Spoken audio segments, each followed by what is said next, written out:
Yo, what's up?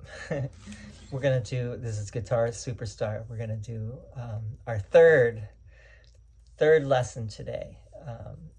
I want to review what we've already done,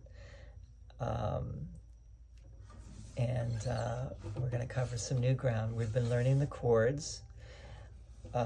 We've talked about, the last lesson, we talked about the right hand. We don't need to worry so much about the right hand technique right now. We're more concerned about this hand. And we've been learning chords, basic chords. And the basic chords are all down here, right? They're all, and then you can learn all the chords on different parts of the fretboard, which we will do at a certain point. But right now we're just focusing on very basic chords, the major and minor chords. We will maybe learn a few other chords, like today I'm going to show you the suspended fourth, the D suspended fourth chord, which is very simple to do, easy to do. And it's also very useful. But let's go over what we've learned. We've learned E minor, we've learned E major, E minor, these are like the most basic chords. E minor, E major, E minor, E major. Then we just move it down one. We got A minor, and then A major, A minor, A major. And then yesterday in the last lesson we did D major. And we played Wild Thing, right? Dun, dun. Did you practice? And we talked about being able to move from chord to chord. All right, and today let's go over one addition to the D. So this is the D, right? Da, da, and da. All we're gonna do is add the pinky to the first string on the third fret. That's the suspended.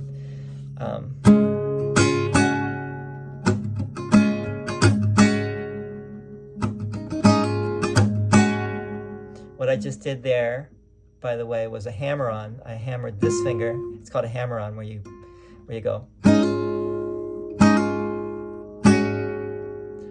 So I kept this string open and then hammered that finger on, this finger on. This is my middle finger on the second fret, first string, and then the pinky goes for the suspended fourth.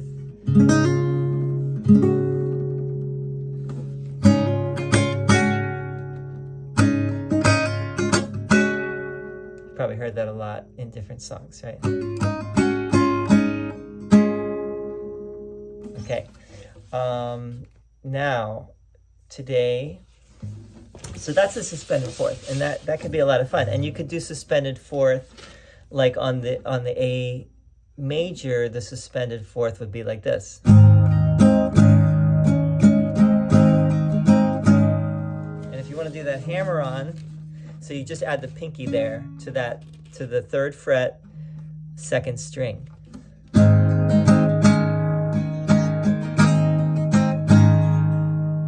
So I just did the hammer on again. So hammer on this like this.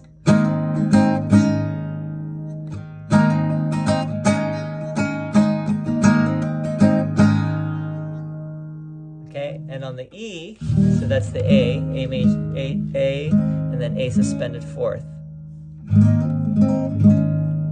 Okay, and then the E major.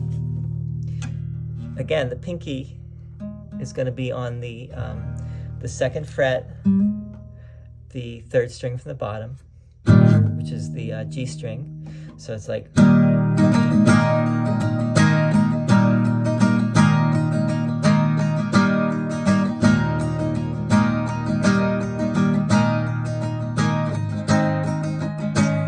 A suspended fourth.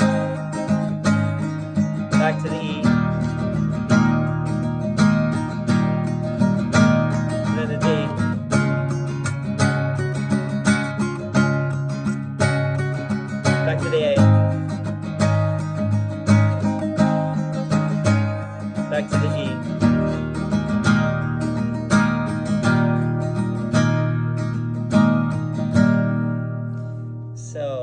learned a new chord. You learned the suspended fourth, which is a very beautiful chord and has a lot of uses in pop and rock music, and all the other hybrid genres that are out there these days. But let's learn a new chord today, another major chord. And this one is the C major, okay? So for this one, you're going to use these three fingers again. And we're going to go to the 3rd fret, the 5th string from the bottom, and then the 2nd fret, middle finger now. This is my ring finger is that first, that's the C, which is the bass note.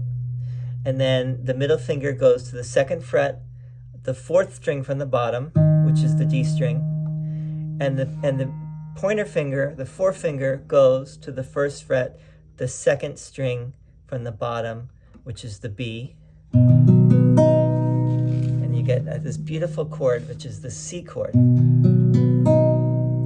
Remember to have your fingers close to the fret so that you know, the metal piece there, close to the metal piece, so that you don't have that dampening, right? And don't have your fingers, your other fingers, like your pinky, anywhere.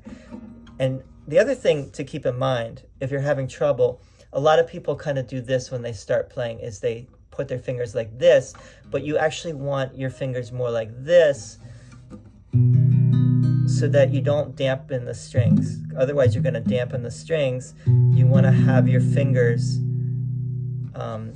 bent at the knuckle there, at the joint, rather, bent at the joint.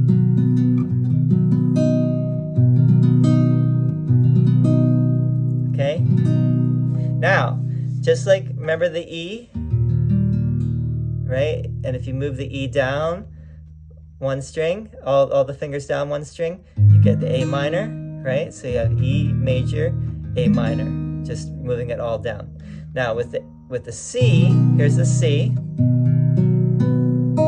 Here's a cool thing that might make this very easy for you. If you move it up, or you could say down, everything down, up. I would say up. If you move everything up, you get a version of the G chord,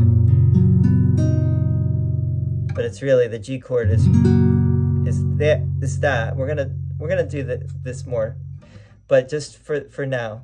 So if you move the C, if you move these two fingers, just these two fingers down, you get a version of the G. And if you start on the C and you move the fingers up, or whatever it is, I don't know, then you're going to get the F major 7th chord. Okay, so you have C, F major 7th. It's beautiful. It's a beautiful movement from the C to the F major 7th. It's like...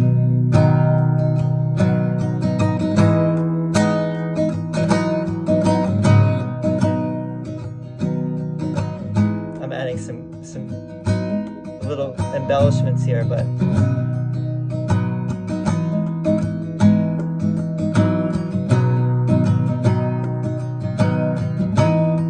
Go down to the G.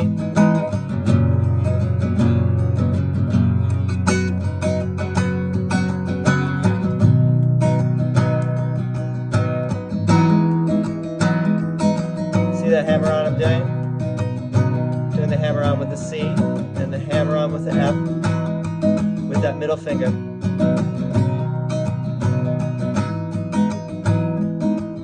And back to the G. Did the hammer on it. Back to the F.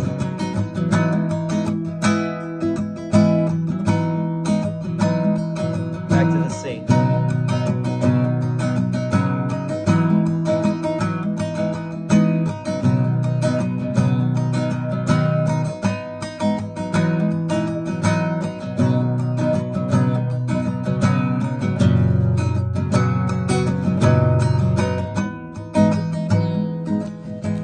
Actually, I would go to the A minor. I don't know. No, to the F. Wait, sorry. So C to the F to the C to the F to the G to the F. Yeah, let's just keep it like that. That's a very simple chord progression that you can use, that you can do. And you don't actually have to do very much. All it is a very simple shift of those two fingers. See what I'm doing?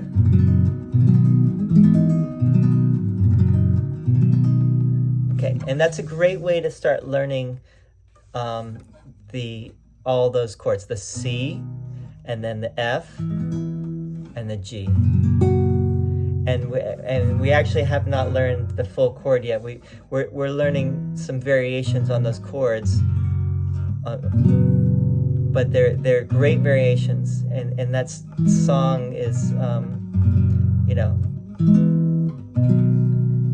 is a nice little way to learn those variations. And so next time we'll actually learn the G and the F. But for today, it's enough just to know the C. Okay, C chord. We're gonna. So now we know the E minor, the E, A minor, and the A. We know the D. We know the suspended. We know the A suspended. We know the E suspended. It's just adding that pinky.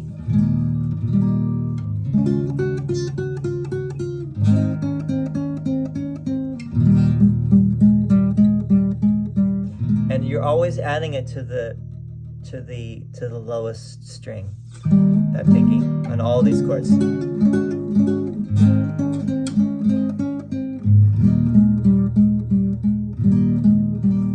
Okay, and then we learn the C. We learn the F major 7th, which is like the F. We'll learn the F next time, and we learn this. I forget which G this is. It's like a G major 7th chord, but I don't think it's G major 7th. Anyway, don't worry about the name of the chord. Don't come to me for music theory. I'm going to be learning music theory as we go along here. I'm more of, I like to say that in the ideal sense, I'm finding the balance between not knowing a lot of theory and playing more by heart and more what sounds good, what feels good. But I think there's a lot to be said for knowing theory, for sure. And the best players well, that's not true. I mean, some of the best players in history, such as Jimi Hendrix, did not know theory. They did not know how to read music, which does not mean not to learn. And some people have more of an aptitude for that. Other people do not like theory. They don't do well with theory. They're not as left-brained. I tend not to be very left-brained. I tend to be very right-brained. But anyway, the next, last thing I want to show you, one other cool thing you could do with this, with a D, the suspended. Maybe I'll show you that next time. But I'll just show you where we're going, which is, it's a little.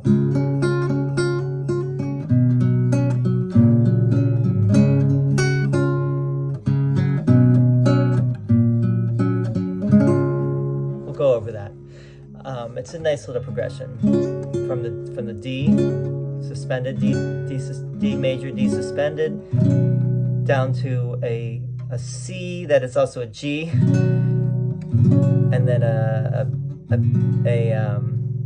B that is also a G, back to the D. So it's like.